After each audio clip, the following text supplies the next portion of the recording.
Fresh tickets తీసుకొని రమ్మని తీసుకొచ్చావా? వర్క్ టెన్షన్ లో మర్చిపోయినా అందరినీ. పెళ్లికి ముందు నేను అడగకపోయినా మల్లెపూలు తెచ్చేవాడివి, ఇప్పుడు నేనేం చెప్పినా మర్చిపోతున్నావు. ధర్ని కొంచెం ఉప్పు తీసుకొని రావా? చేతికి ఇయ్యచ్చు కదా ధర్ని. విడాకులు కావాలంటే డైరెక్ట్ గా అడగచ్చు కదా. నేనేమన్నా?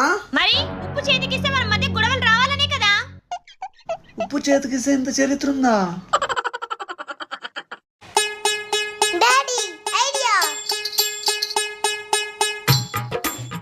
ధర్ని ధర్ని త్వరగా లగేజ్ ప్యాక్ చేసుకో, మనం ట్రిప్ పోతున్నాం. ఎక్కడికి? మా అమ్మోళ్ళ ఇంటికా? అబ్బా సర్ప్రైజ్ ప్లాన్ చేసిన. అబ్బా చెప్పు ఫ్రెష్, ఎక్కడికో? చెన్నై బీచ్ లో విహరిద్దాం. బ్రేకింగ్ న్యూస్, చెన్నై బీచ్ లో సుడిగుండాలు. విడాకుల ప్లాన్ వర్కౌట్ అవ్వలేదని ఏకంగా నన్ను చంపేకే ప్లాన్ చేసావు కదా.